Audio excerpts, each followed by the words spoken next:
بسم الله الرحمن الرحيم الحمد لله والصلاة والسلام على رسول الله الأمين وعلى آله وأصحابه ومن تبعهم بإحسان إلى يوم الدين وبعد. Donc, alhamdulillah, on commence ce cours numéro 5, alhamdulillah, pour revenir donc aux exercices du cours numéro 4 avant de commencer le cours numéro 5. On va corriger quelques exercices et puis on va passer donc au Dars al-Khamis, Inch'Allah ta'ala. Donc, minat tamarin, parmi les exercices, il y avait donc celui-là ici, Ajib anil as'ilatil atiya, donc répond aux questions suivantes.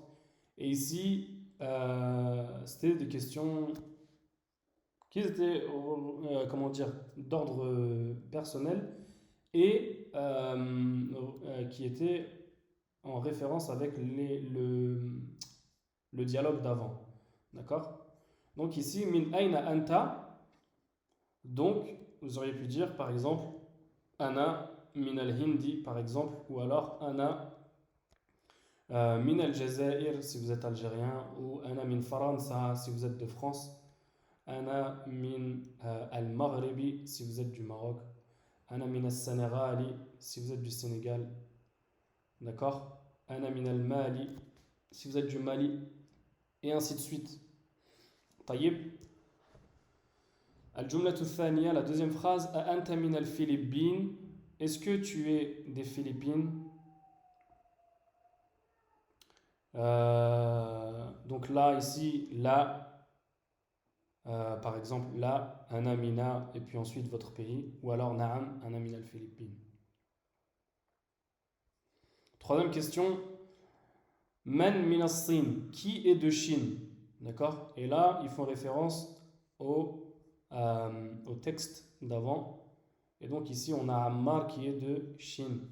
Donc ici, la réponse, Ammarun min as-Sini. Ammarun min as-Sini. Jumlatu rabi'a, ou السؤال الرابع plutôt, la question numéro 4. Min ayna Hamidun? Min ayna Hamidun? Hamidun min al-Hindi. Donc on pouvait dire soit Hamidun min al-Hindi ou alors Huwa min al-Hindi, puisqu'ici on sait qu'on fait référence à Hamid. D'accord? Ayna dhahaba Abbasun? Où est parti Abbas? Où est parti Abbas? Dhahaba ila al-Mirhad. Donc il est parti donc aux toilettes. Dhahaba ila al-Mirhad. Ou alors pour amener un tawkid, ou alors pour appuyer le fait qu'on parle bien de Ali, de Abbas, eh bien on aurait pu dire Huwa dhahaba ila al-Mirhad, ou alors Abbasun dhahaba ila al-Mirhad. Mais vraiment, comme j'avais dit hier, ça reviendrait à se répéter. D'accord? Donc dhahaba ila al-Mirhad était amplement suffisant. Al-Jumlatu sadisa, Adhahaba Aliyun ila al-Mudiri. Est-ce que Ali est parti auprès du Mudir? La Dhahaba ila al-Mirhad. Plutôt Abbas était parti au Mudir. Afwan. Donc à la phrase avant, Dhahaba ila al-Mudiri. Et ici, Adhahaba Aliyun ila al-Mudir. La Dhahaba ila al-Mirhad. D'accord? Donc ici, Al-Ghurfatu min al-Ghurfati, min al-Hammami al-Mirhadu, ila al-Mirhadi, al-Yabanu, al-Philippinu, d'accord? Min al-Hindi, ila al-Sini, d'accord? Puisque harfu jar, ismu majrour, d'accord? Harfu jar, ismu majrour. Iqra waktub, c'était tout simplement de la lecture et de l'écriture. Donc c'était à vous de lire et d'écrire sur votre daftar. طيب. Ensuite, da fi al-faragh fi ma yali harfa jarrin munasiban. D'accord? Donc, mets dans les trous qui suivent le harfu jar ou la préposition qui convient. Al-kitabu ala al-maktabi. Al-talibu fil fasli. D'accord? L'étudiant est dans la classe. Dhahaba Hamidun ila al-jami'ati. D'accord? Il faut savoir qu'on utilise tout le temps, on utilise dhahaba ila. Donc ça, ce verbe-là, lorsque vous l'avez écrit dans votre petit carnet, dhahaba, il faut écrire dhahaba ila, puisqu'on utilise toujours dhahaba avec ila. D'accord? Et on utilise toujours kharaja avec min. Donc la préposition min, kharaja, min. On ne peut pas dire on peut dire kharaja ila, on peut le dire, mais de façon générale, on utilise kharaja min. Kharaja min. D'accord? Il est sorti de. D'accord? Donc ici, dhahaba hamidun ila al-jami'ati. Hamid est parti à l'université ou vers l'université. D'accord? Al-jami'ati avec une kasra puisqu'il y a ila et harf jar ismu majrour. Je le répéterai souvent ça, harf jar ismu majrour, parce que c'est une qa'ida du cours numéro 4 en particulier et de la langue arabe de façon générale. Kharaja al-mudiru, donc le mudir qui est fa'il, fi'l fa'il, kharaja al-mudiru, d'accord? Il a kharaja min al-madrasati, mina al-madrasati, kharaja min. Je vous avais dit que dhahaba on l'utilisait avec ila et kharaja avec min. Toujours, de façon générale, on va dire à 90% des cas, c'est le cas. Dhahaba ila kharaja min, kharaja al-mudiri min al-madrasati. Donc le mudir, qui est le directeur, est sorti de l'école. D'accord? Dhahaba Muhammadun min as-Sini ila al-Yabani. D'accord? Dhahaba Muhammadun min as-Sini, depuis la Chine vers le Japon. Donc Mohammed est parti depuis la Chine vers le Japon. Taïb est parti depuis la Chine vers le Japon. Donc voilà pour la correction des exercices du dars numéro 4. Ensuite, je vous avais dit que avant de commencer al-darsu al-khamis, avant de commencer le cours numéro 5, on allait voir plus en détail la conjugaison des verbes. Et en l'occurrence ici, on va voir la conjugaison du verbe au passé. D'accord? Donc ici, je reprends l'exemple de la main. D'accord? L'exemple de la main qu'on avait vu. Taïb. Et avant de rentrer dans le verbe au passé, il faut savoir qu'en langue arabe, le verbe se divise en 3 catégories. Donc retenez bien ce que je suis en train de dire. Notez-le même s'il faut. Le verbe se divise en 3 catégories en langue arabe. Donc il y a le verbe au passé, comme ici c'est écrit, al-fi'l al-madi. D'accord? Je vous l'écrirai de toute façon, Inch'Allah, sur le groupe ou alors sur mon tableau, là, comme j'ai fait hier. D'ailleurs, je voulais revenir sur le tableau. J'ai fait une petite faute de grammaire.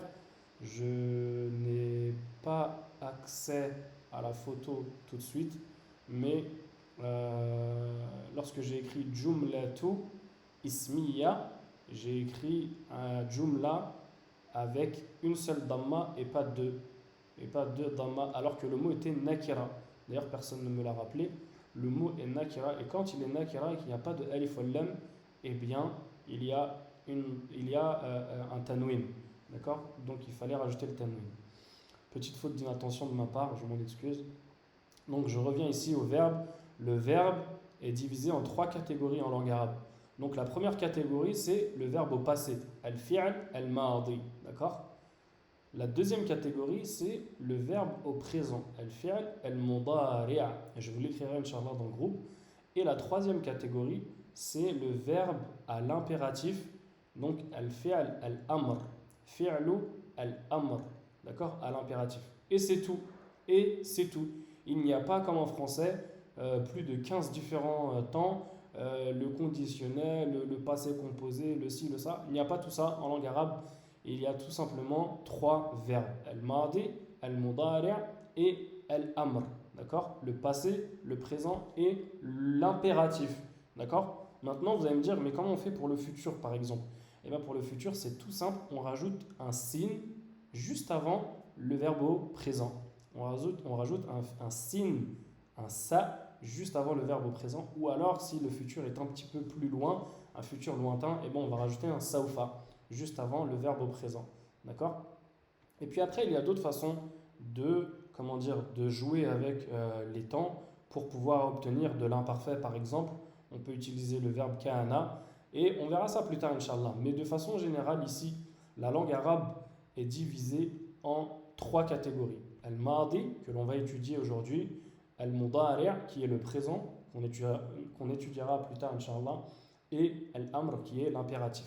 Donc ici, on avait vu, donc, au Dars numéro 4, Dars al-Rabi', on avait vu deux nouveaux verbes. D'accord? On avait vu le verbe dhahaba, qui voulait dire partir, et le verbe kharaja, qui voulait dire sortir. D'accord? C'est pas la même chose. Dhahaba, qui est partir, et kharaja, qui est sortir. D'accord? Je vous ai dit que dhahaba, on l'utilisait avec ila, et kharaja avec min. D'accord? Donc ici, on va étudier le verbe kharaja. D'accord? Kharaja, c'est un verbe que l'on appelle thulathi. Ça veut dire qu'il est composé de trois lettres. Il est composé de trois lettres au passé. D'accord? Et de façon, en langue arabe également, on utilise toujours le passé comme comment dire, le verbe, le temps par défaut. Le temps par défaut. Donc lorsque je vais utiliser un temps en langue arabe, par défaut, je vais utiliser le passé et je vais utiliser huwa. Donc ici, là, le huwa, d'accord, c'est le temps que je vais utiliser par défaut dans tous les verbes. D'accord? Donc si j'utilise un verbe, par exemple, yashrabu, d'accord, yashrabu, ou alors yashrabuna, yashrabun, qui veut dire ils ont bu, eh bien, pour revenir par défaut à ce verbe-là, je vais utiliser ici le pronom huwa et au passé. Donc, ça va être shariba. Donc, de façon générale, on revient toujours par défaut dans tous les verbes au passé et à huwa. Huwa, donc au passé. C'est pour ça qu'ici, j'ai écrit kharaja. Et je n'ai pas écrit, par exemple, kharajta ou alors kharajtu. D'accord? Kharaja, donc c'est le verbe au passé, et en utilisant le pronom huwa. Ici, j'ai écrit en rouge le fa'il. Je vous avais dit que les verbes étaient parmi les piliers de la jumla fi'liya, de la phrase verbale, étaient donc le fi'l, le verbe, et le fa'il. D'accord? Et le fa'il, celui qui accomplit le verbe ou le sujet. D'accord? Comme je vous ai écrit ici, par défaut, les verbes sont employés avec il et au passé. Donc, maintenant, ce qu'on va faire, c'est que on va étudier donc ces verbes-là. Je vais tourner ici la main pour pouvoir avoir une vue plus confortable pour nous. Donc ici, huwa kharaja. Bien entendu, j'utilise ici les pronoms pour se faciliter et pour calquer un petit peu ce que l'on avait fait avant, pour revenir un petit peu à la main des pronoms, ad-dama'ir al-munfasila, qu'on avait étudié au dars précédent. Et ici, c'est vraiment pour se faciliter la tâche. Mais on n'a pas besoin d'utiliser les pronoms lorsque l'on utilise ces verbes. D'accord? De façon générale, puisque le fa'il ou le sujet est en général dans le verbe en lui-même. D'accord? Donc, kharaja, huwa kharaja, il est sorti. Huwa kharaja. Huma kharaja. Ils sont, les deux, eux deux, sont sortis. D'accord? Huma kharaja. Et ici, j'ai mis le fa'il en rouge. D'accord? Le fa'il, donc le faiseur d'action, ou alors le sujet, en rouge. D'accord? Et ici, dans kharaja, le fa'il, il est dedans, il est donc dans le verbe, mais il est mustatir, il est donc caché. D'accord? On verra ça un petit peu plus tard si vous voulez. D'accord? La différence entre mustatir et zahir. Mustatir, c'est caché, et zahir, c'est de façon apparente. Comme ici, il est zahir, ici. D'accord. Donc, huma kharaja. Je fais bien la différence entre kharaja et kharaja. Ici, il y a un alif. Hum kharaju. Et il y a un waw et un alif. Hum kharaju. Taïeb. Hiya kharajat. Kharajat. Et j'ai mis le ta en noir et non pas en rouge, puisque le fa'il n'est pas le ta ici, il est toujours dans le verbe kharaja et que le ta est tout simplement l'expression du féminin. D'accord? Kharajat, on appelle ça ta at-ta'nith. Ta at-ta'nith, pardon. Donc, hiya kharajat. D'accord? Huma kharajata pour deux filles. Pour deux filles ou deux femmes. Elles, deux sont sorties. Hunna kharajna. Hunna kharajna. Elles, trois ou plus, sont sorties. Hunna kharajna. Anta kharajta. Tu es sorti pour un homme ou au masculin. Antuma kharajtuma. D'accord? Antum kharajtum. Vous êtes sortis. Vous deux et vous trois ou plus. D'accord? Ensuite, on a anti. Je ne sais pas si je peux tourner. Non. Anti kharajti. Donc tu es sorti pour une fille. Antuma kharajtuma. Vous êtes sortis pour deux filles. Antunna kharajtunna. Vous êtes sortis pour trois filles. D'accord? Ou plus. Et ensuite, on a ana kharajtu. Je suis sorti. Kharajtu. D'accord? Et nahnu kharajna. Nous sommes sortis. D'accord? Et là, vous avez toutes les terminaisons du verbe au passé.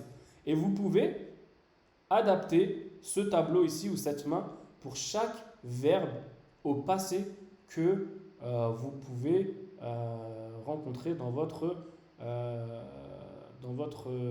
voyage de la langue arabe. Taïeb. Donc ici, cette main est à garder bien précieusement. Si elle n'est pas déjà mise sur le site, je vous la mettrai sur le site, Inch'Allah ta'ala. Et donc, on peut utiliser cette main-là, par exemple, pour le verbe dhahaba. D'accord? Et si on l'utilisait pour le verbe dhahaba. Donc, on l'a utilisé pour kharaja. Et si on l'utilisait pour le verbe dhahaba. Donc, ici, dhahaba. D'accord? Ensuite, on a dhahaba, dhahabu, dhahabat, hiya dhahabat. Huma dhahabata, hunna dhahabna, d'accord? Dhahabna, anta dhahabta, antuma dhahabtuma, antum dhahabtum, vous êtes partis. Anti dhahabti, tu es parti. Antuma dhahabtuma, antunna dhahabtunna, vous trois ou plus êtes sortis. Ana dhahabtu, je suis parti, pardon. Et nahnu, pardon, dhahabna, nous sommes partis. Taïb. Et ceci avec n'importe quel autre verbe. D'accord? Vous avez juste à remplacer donc la racine du verbe, d'accord, qui sont ces trois lettres-là, et la remplacer avec le verbe que vous voulez. Taïb. Est-ce que vous avez des questions par rapport à cette main-là? Cette main, je vais la mettre, Inch'Allah. Pourquoi il y a un alif à côté du waouh? Eh bien, tout simplement, en fait, c'est comment dire, la marque du pluriel, d'accord, au passé. Donc ici, kharaju, il y aura toujours un alif. Il y aura toujours un alif. Ici, ce waouh, on appelle ce waouh al-jama'a, et il y aura toujours un alif. C'est comme ça que c'est dans la langue arabe. Au passé, il y aura toujours un waouh et un alif. On ne dit pas kharajwa, d'accord? C'est une très bonne question qu'on oublie, nous, avec le temps, subhanallah. Ça fait partie maintenant des choses, on va dire, entre guillemets, acquises. Mais c'est vrai qu'au début, quand on voit cela, eh ben, on est un petit peu confus. On se dit comment ça se fait qu'il y a un alif? Est-ce que ça se prononce kharajwa? Eh ben non, ça ne se prononce pas kharajwa. C'est comme ça dans la langue arabe au passé et pour hum. D'accord? Hum kharaju, hum dhahabu, hum ta'allamu, par exemple, ou hum akalu, ils ont mangé. Il y aura toujours un waouh, donc ce waouh al-jama'a, et un alif qu'on appelle alif fa'alira, qui est une alif vide. D'accord? Alif fa'alira, qui est un alif vide, mais qui doit être mis pour le hum, d'accord? Donc pour la troisième personne du pluriel. Taïb. Est-ce que vous avez d'autres questions par rapport à cette main-là? Jazakumullahu khayran. Est-ce que vous avez d'autres questions, que ce soit à l'oral ou à l'écrit? Est-ce que vous avez d'autres questions? Barakallahu fikoum. Posez vos questions si vous avez des questions par rapport à cette main-là.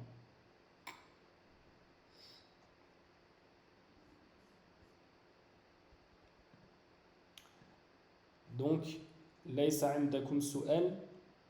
Vous n'avez pas de questions. On passe. Naam. J'ai une question. Là, en fait, c'est que pour les verbes de 3 lettres. Alors, ça, c'est pour tous les verbes. D'accord? Là, ici, on a étudié le verbe en 3 lettres. D'accord? Qu'on appelle thulathi. Mais et on a vu également avec le verbe dhahaba, qui est également un verbe thulathi. Mais si je prends par exemple un verbe qui a plus de 3 lettres, comme par exemple ta'allama. Ta'allama qui veut dire apprendre. D'accord? Qui veut dire apprendre. Et bien ici, ta'allama, ta'allama, ta'allamu, ta'allamat, ta'allamata, ta'allamna. D'accord? تعلمت تعلمتما تعلمتم تعلمتي تعلمتما تعلمتن تعلمت أنا تعلمنا نحن طيب c'est valable pour n'importe quel autre verbe de la langue arabe tant qu'il est au passé. D'accord? Ici on parle du verbe au passé et on aura exactement la même main pour les verbes au présent. D'accord? al-fi'l al-mudari'. Par contre, pour les verbes à l'impératif, comme on ne peut pas donner un ordre à quelqu'un qui n'est pas là, qui n'est pas présent, on ne peut pas dire à Hoa, par exemple, quelqu'un qui n'est pas là, on ne peut pas lui dire assieds-toi, puisqu'il n'est pas là. Donc, et on ne peut pas se donner un ordre à nous-mêmes. D'accord? À part peut-être pour le nahnu, mais qui est plutôt un ordre d'encouragement. Venez, on fait ça, on s'encourage. Mais donc, le verbe à l'impératif, ce sera que ce doigt-là. Je ne sais pas comment on dit ce doigt-là en français, je crois que c'est l'auriculaire et non, je sais plus, ou l'annulaire ou l'annulaire, je sais plus. Ala kulli hal, c'est ces deux doigts-là ici qui concernent donc le al-mutakallim, donc la deuxième personne, il me semble, c'est la deuxième personne qu'on a vue, ou non, la deuxième personne pour le fi'l al-amr, d'accord? Donc la même main, on utilisera la même main. Ici, c'est la main du verbe au passé. On aura la même main pour le verbe al-mudari' au présent et la même main pour le verbe à l'impératif, Inch'Allah. Donc cette histoire de main, c'est très sérieux. D'accord? C'est vraiment ce qui va vraiment vous aider, Inch'Allah, dans la langue arabe. Et il y a également cette main qu'on utilisera pour dama'ir al-munfasila, qui sont les pronoms attachés plutôt. Ad-dama'ir al-muttasila. On les verra un petit peu plus tard, Inch'Allah. Taïb. Pas d'autres questions? Est-ce qu'il y a d'autres questions par rapport à cette main-là avant que l'on commence à proprement dit le cours numéro 5? Taïb, nabda. On commence. Donc ici, hunaka hiwarun bayna Sa'idin wa Yasirin. Donc il y a ici un dialogue. Hiwar bayna entre Sa'idin wa Yasirin, entre Sa'id et Yasir. Et ici je suis Sa'id, moi, Mohamed, et j'aimerais que quelqu'un prenne la parole pour être Yasir. Pour être Yasir. طيب فليتفضلوا مشكورا. أنا. تفضل حسن المبارك. جزاك الله خيرا. Donc ici, Sa'idun akitabu Muhammadin hadha ya Yasiru. Est-ce que c'est le livre de Mohammed ceci, ô Yasir, ou est-ce que ceci est le livre de Mohammed, ô Yasir? Alors attends, avant de commencer Husnul Mubarak, ici, il y a un point très important qui fait partie du cours numéro 5, c'est ce que l'on appelle en arabe la possession. La possession, d'accord? Donc ici, Kitabu Muhammadin, c'est le livre de Mohammed. Le livre de Mohammed. On va lire ce dialogue, d'accord? Et ensuite, on va expliquer qu'est-ce que la possession et quelles sont les conditions de la possession. D'accord? Donc, Akitabu Muhammadin, est-ce que c'est le livre de Mohammed ceci? Ya Yasir, oh Yasir. Naam. لا هذا كتاب حامد. Naam. Là, non. Ceci est le livre de Hamid. D'accord? Non, ceci est le livre de Hamid. Vous allez me dire, mais Mohamed, comment ça se fait que dans Kitabu, tu nous as dit que lorsqu'il n'y a pas de alif ou lam, eh ben, il y a deux dhamma, il y a un tanwin. Eh bien, ça fait partie des règles de la possession. Ça fait partie des règles de cette règle particulière qui s'appelle la possession. C'est une règle de grammaire, d'accord, qui est bien particulière et que l'on va voir, Inch'Allah, aujourd'hui. Taïb, donc, Saïdun, qui est moi ici, Aïna Kitabu Muhammadin. Où est le livre de Mohammed? Le livre de Mohammed. هو على مكتبي هناك. Naam. Huwa ala, donc il est sur le bureau, donc harfu jar, ism majrour, huwa ala al-maktabi, hunaka. Et hunaka, ça veut dire là-bas. Hunaka, là-bas. Il est sur le bureau, là-bas, là-bas. Hunaka. Tayyib. Sa'idun. Aina daftaru Ammarin. Où est le cahier de Ammar? هو على مكتب المدرس. Naam. Il est sur le bureau du professeur. D'accord? On a cette qaïda ici de la possession également qui s'appelle en arabe al-idafa. Donc, huwa, on parle ici du daftar de Ammar. Huwa, donc il est sur, ala, vous rappelez, ça fait partie donc des prépositions d'hier. Ala maktabil mudarrisi. Il est donc sur le bureau du professeur. Tayyib. Qalamu man hadha ya Ali. À qui qalamu man? À qui est ce stylo? C'est le stylo de qui? C'est le stylo de qui? Ceci. Oh Ali. Ya Ali. On n'a pas vu ça. Et on l'a vu tout à l'heure sur Yasser, mais ici, Ya, c'est une. Comment dire? C'est ce qu'on appelle en arabe harfun nida. C'est une appellation. Une appellation, Ya, lorsque l'on dit par exemple, Ya ayyuhalladhina amanu. Oh vous qui avez cru. On dit, ça se traduit en français par Oh. Par exemple, Ya Muhammad.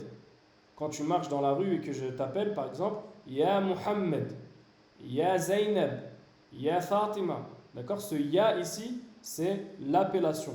Il a comment dire, une répercussion, ou alors il a une répercussion sur le mot qui vient, et c'est que le tanwin part. Donc normalement ici c'est Aliyun, puisqu'il y a ici l'appellation, eh bien le tanwin est parti. Ya Aliyu, Ya Yasiru. D'accord? Ça fait partie des règles que l'on va voir aujourd'hui, Inch'Allah, si Allah Azzawajal nous le permet. Je vois que j'ai une question dans le chat. Une interpellation. Naam, une interpellation. Naam, une interpellation. C'est le mot qui est correct. Je l'avais ici écrit l'interpellation. Naam, barakallahu fik. Akhouna Nasser, si c'est toi qui as écrit ça, je ne sais plus si c'est toi. Mohamed. Barakallahu fik, Mohamed. Donc une interpellation où il y a un nida, d'accord, en arabe.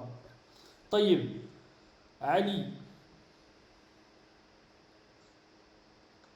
هذا قلم المدرس.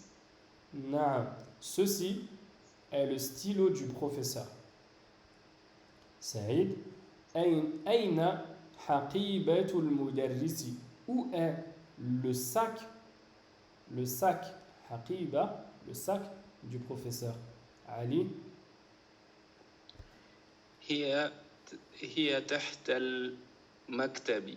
نعم هي تحت المكتب. تحت, alors tahta c'est tahta veut dire en dessous, d'accord, tahta veut dire en dessous, et c'est ce que l'on appelle en arabe un zarfu makan. Zarf ou makan, je ne vais pas rentrer vraiment trop dedans de façon détaillée aujourd'hui, mais c'est un adverbe de lieu. Un adverbe de lieu en français. D'accord? Tahta, al-maktabi. Et les adverbes de lieu, les dhuruf, donc zarf ou makan, au pluriel on dit dhuruf.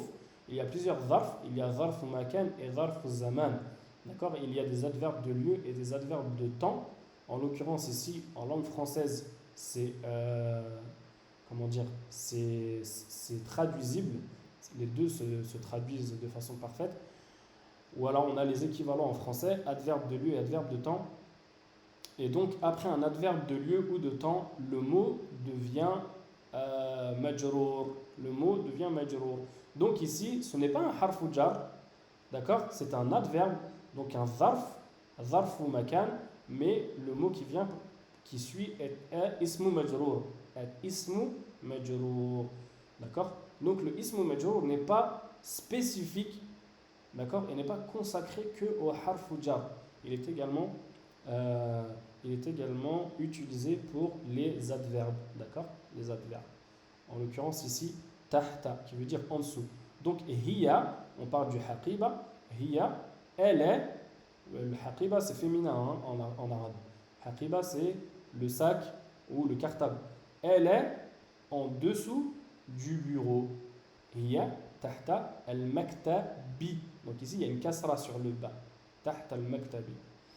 طيب قبل أن ندخل في التمارين, avant d'entrer dans donc, les exercices ici, on va donc expliquer cette histoire de possession. D'accord? Donc ici, on a le commentaire de ce dars, ad-dars al-khamis, ou l'annexion plutôt, l'annexion. On dit plutôt de possession, c'est plutôt le mot en anglais. C'est comme ça que moi j'avais, je l'avais enseigné en anglais. En français, on dit l'annexion. L'annexion, c'est, ici, ils disent littéralement l'ajout, donc est une des nombreuses tournures de la langue arabe. Donc, c'est tout simplement une règle de langue arabe qui consiste à juxtaposer deux noms l'un à la suite de l'autre sans qu'aucun autre terme ne puisse s'introduire entre eux. Donc ça, c'est un petit peu confus, ça amène un petit peu à la confusion, ça peut être un petit peu ambigu cette phrase-là, mais elle n'est pas trop à prendre en considération. Ce qui est vraiment à prendre en considération ici, c'est elle exprime généralement la possession, traduite en français par la préposition de. D'accord? Le premier nom s'appelle l'annexant, donc al-mudaf, et il ne prend jamais d'article, d'accord? Ni de tanwin. Et le second s'appelle al-mudafu ilay, et il est toujours majrour. Donc on reprend. Ici, pour la possession, on a trois conditions. D'accord? On a trois conditions. Les deux premières conditions, elles concernent le mudaf. Le mudaf ici. Donc par exemple ici, on a un schéma ici. Kitabun plus al-mudarrisi, donc le livre plus le professeur.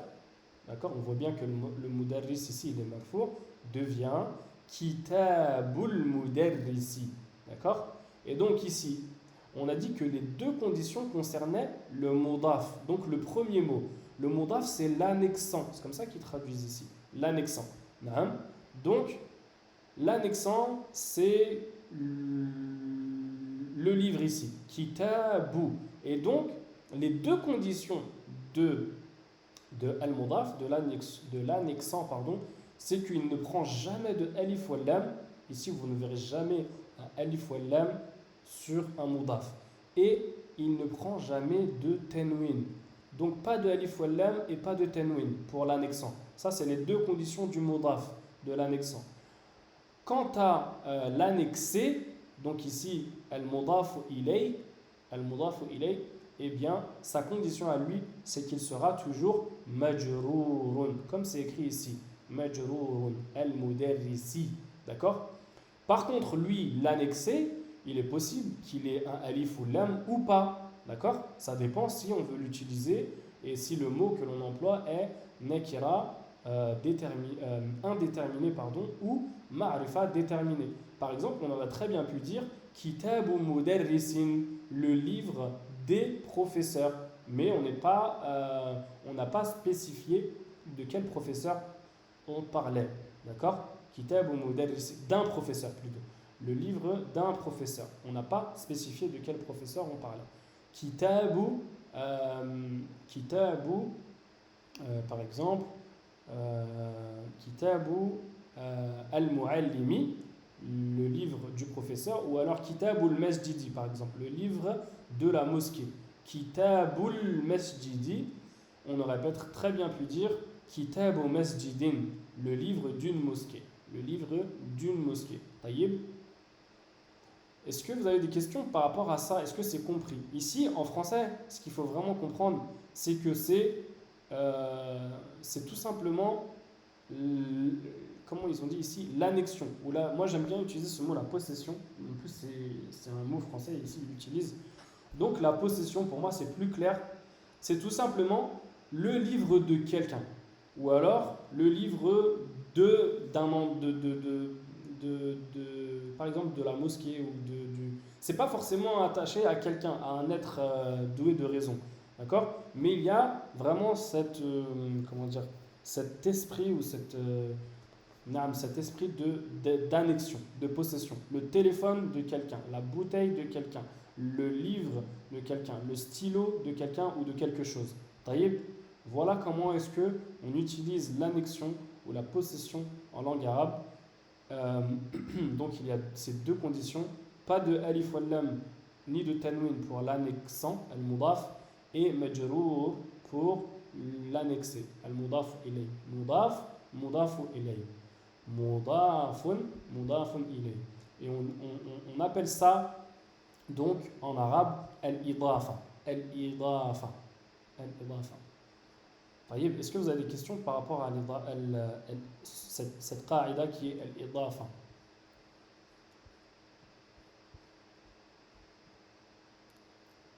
Est-ce que vous avez des questions par rapport à cette qaïda?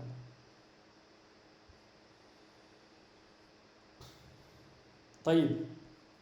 S'il n'y a pas de questions, on revient donc à notre dars ici. Et comme vous voyez ici dans ce texte, il y a beaucoup de idafa. En fait, c'est vraiment un dars, ce dars al-khamis, qui met vraiment en valeur cette règle-là, cette qaïda de l'oral arabiya, de langue arabe, al-idafa. Akitabu Muhammadin hada. Est-ce que c'est le livre de Muhammad? Donc ici, pas d'alif wal lam, pas de tanwin et deux kasra, majrour. Et c'est comme ça tout au long. D'accord? Taïb. Donc ici, ajib an al-as'ilati al-atiya. Ici, donc, c'est le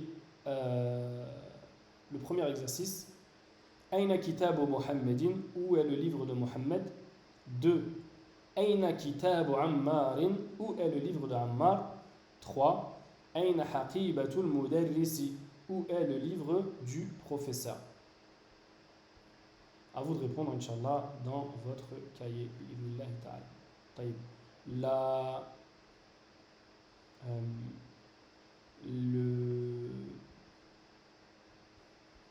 question numéro 2, ou alors le tamrin al-thani, le deuxième exercice, adif al-kalimat al-oula ila al-thaniya. Ajoute le premier mot au deuxième. D'accord? Donc, qalamun. Ici, on a hamidun. Donc, en fait, ce qu'on veut, c'est une idafa. C'est donc une annexion. Non, c'est une annexion. Donc, ici, qalamu hamidin. C'est ça qu'on veut. Qalamu hamidin. Je vous donne un deuxième exemple et ensuite vous le ferez à la maison. On a miftahun et on a al-baytu. Miftahul bayti. D'accord? Miftahu al-bayti. Et ici, vous avez donné des exemples. Kitabun et Muhammadun, ça donne Kitabu Muhammadin. D'accord? Maktabun, donc le livre de Muhammad. Maktabun et al-mudarrisu. Maktabul mudarrisi, le bureau du professeur. Taïb. Donc à vous de faire cet exercice, pardon. Je suis descendu trop bas. التمرين الثالث اقرأ واكتب مع ضبط أواخر الكلمات. Donc ici, c'est le même exercice qu'auparavant, c'est qu'il faut écrire lire et écrire en précisant la terminaison des mots. Je vais en lire ici les deux premiers pour que ce soit clair pour vous. Et ici, bien entendu, c'est la règle de al-idafa, donc de l'annexion, qui est mise en valeur. Babul madrasati, la porte de la mosquée. Babu al-madrasati. Himaru ar-rajuli, himaru ar-rajuli, l'âne de l'homme, l'âne de l'homme. La suite sera pour vous, Inch'Allah, de faire. Tamrin al-Rabi' iqra. Donc ici, c'est tout simplement un exercice de lecture que l'on va faire tout de suite. Aina baytul mudarrisi. Où est la maison du professeur? Huwa ba'idun. Elle ou il. Plutôt ici, c'est il, hein, parce que bayt, c'est masculin en arabe. Il est loin. Il est loin. Où est la maison du professeur? Elle est loin, mais attention, c'est huwa. D'accord? Al-Qur'anu kitabullahi. Donc ici, le Coran est le livre d'Allah. Il y a une annexion ici.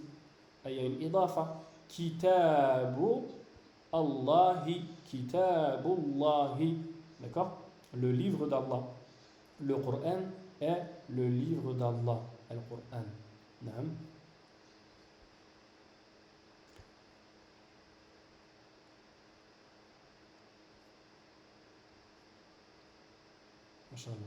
Donc, Tamrin al-Thalith, Al-Ka'batu Baytullah.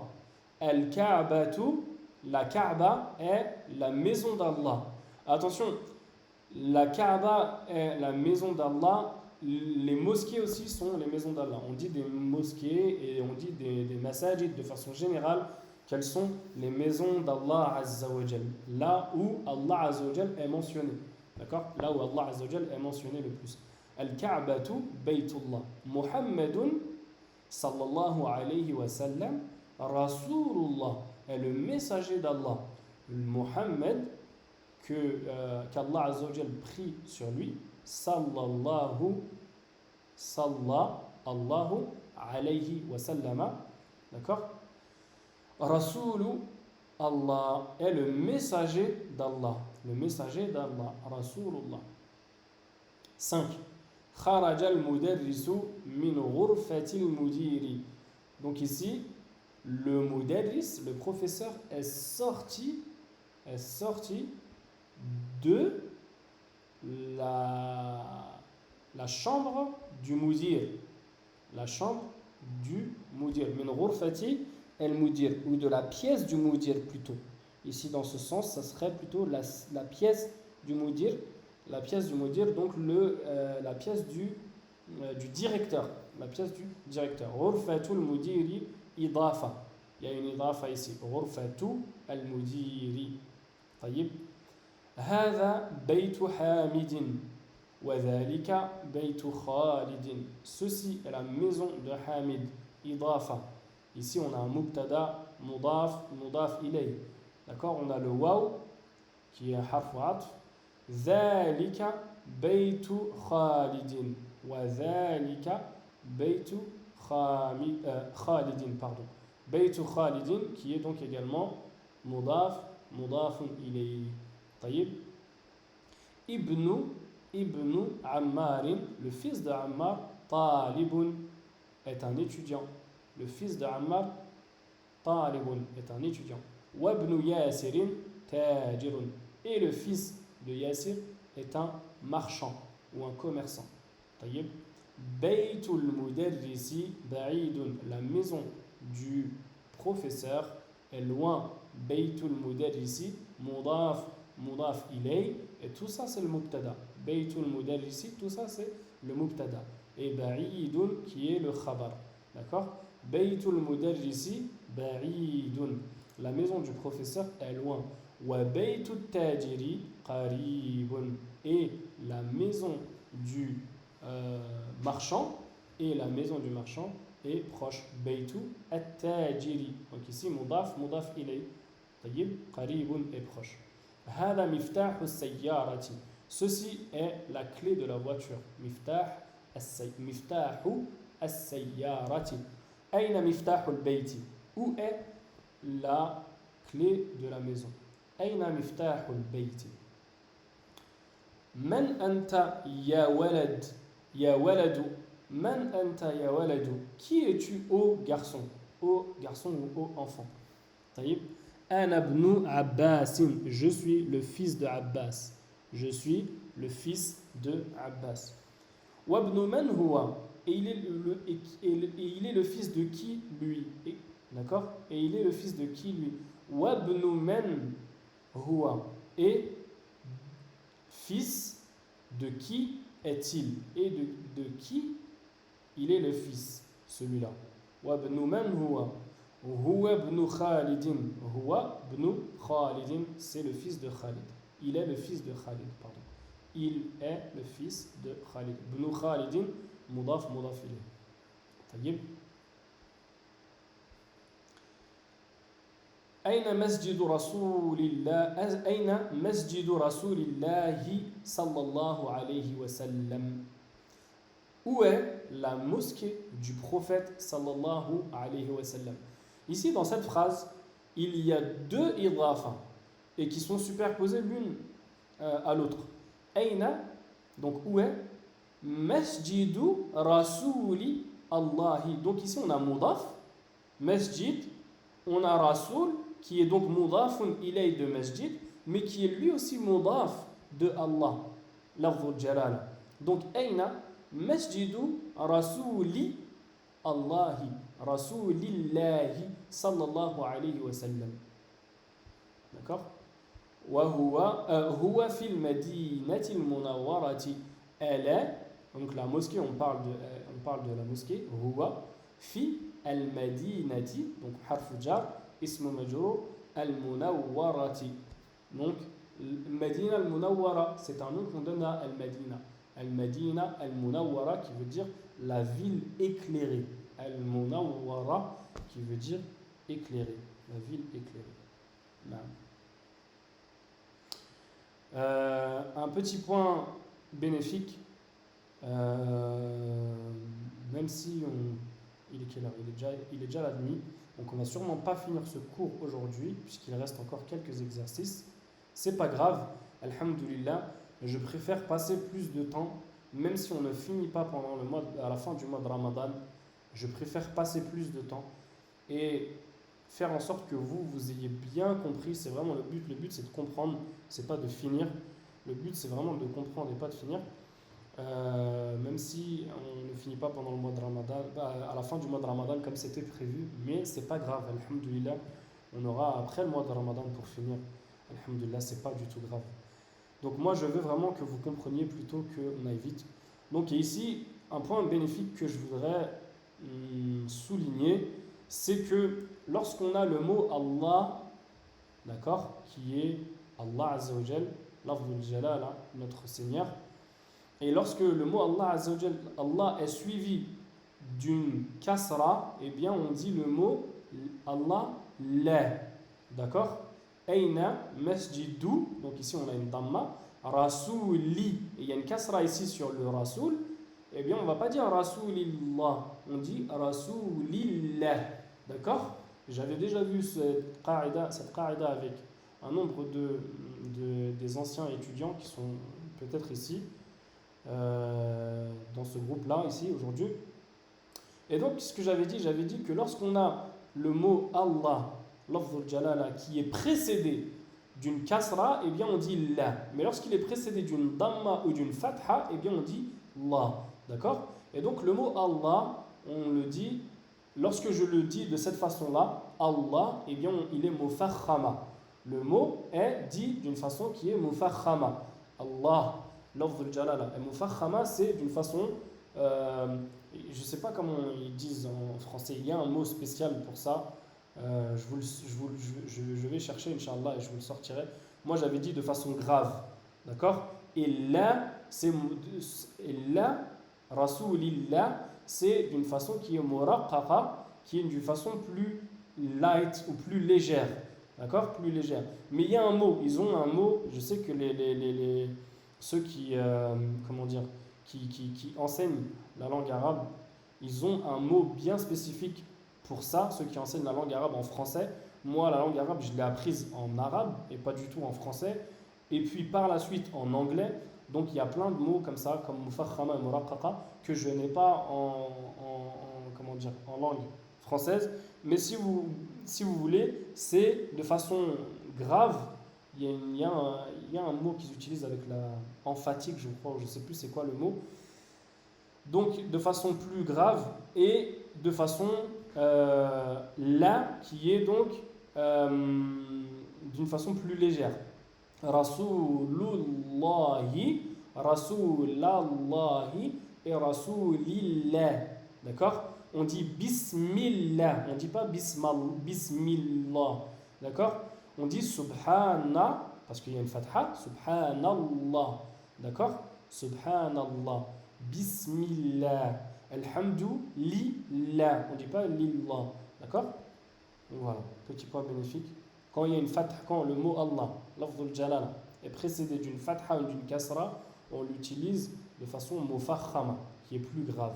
Et lorsqu'elle est précédée d'une kasra, on utilise donc d'une façon muraqqaqa, qui est plus légère, plus light. Tayyib. Je continue et je finirai donc avec cet exercice et je vous laisserai aller manger parce que je sais que c'est bientôt l'heure de l'iftar si ça n'est pas déjà passé. Et si c'est passé, patientez avec moi juste 2 minutes le temps de finir ça, Inch'Allah. Donc, Bintu Hamidin, la fille de Hamid, fil madrasati, wa Bintu Muhammadin fil jami'ati. La fille de Hamid est à l'école, donc à al-madrasa, fil madrasati, wa Bintu Muhammadin fil jami'ati, est à l'université. 14. Ismul mudarrisi Sa'idun, le nom du professeur est Sa'id. Wasmu, rappelez-vous ici, Hamzatul Wasl, Wasmu al-Muhandisi, et le nom de l'ingénieur, ici le Muhandis, c'est l'ingénieur, est Khalidun. Ammu talibi ghaniyun, l'oncle de l'étudiant est riche.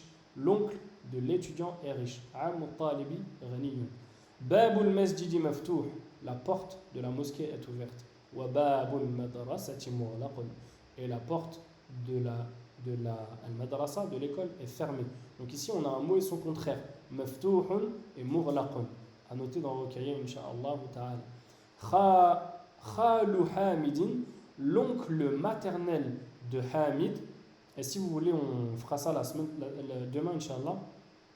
Expliquer le khal et l'ammu, quelle est la différence. Khalu Hamidin, l'oncle de Hamid est pauvre. Faqirun est pauvre. Sayyaratu Abbasin fi shari'i, la voiture de Abbas est dans la rue. D'accord? Il me semble que. Alors attendez, est-ce qu'il y a une autre. Voilà, il reste 2 phrases. Ibnu man anta, de qui es-tu le fils? Ana ibnul mudarrisi, je suis le fils du professeur. Aina al-kalbu, où est le chien? Aina al-kalbu, huwa tahta sayyarati, pardon, il est en dessous de la voiture. Et ici on a un varf, on a un adverbe de lieu, donc ici ismu majrour sayyarati qui finit avec une kasra. Le reste, on le fera, Inch'Allah, demain. Il y a 2 exercices, 3 exercices.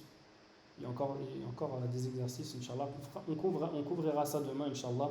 De toute façon, il y a quelque chose d'autre à faire demain par rapport à cette leçon. Subhanak Allahumma bihamdik wa ashhadu an la ilaha illa ant wa astaghfiruka wa atubu ilayk. Barakallahu fikum pour votre patience et votre attention. Je mettrai le cours, Inch'Allah, ce soir. N'hésitez toujours pas à poser des questions si vous en avez. Et à demain, Inch'Allah. Hayyakumullah. Assalamu alaikum wa rahmatullahi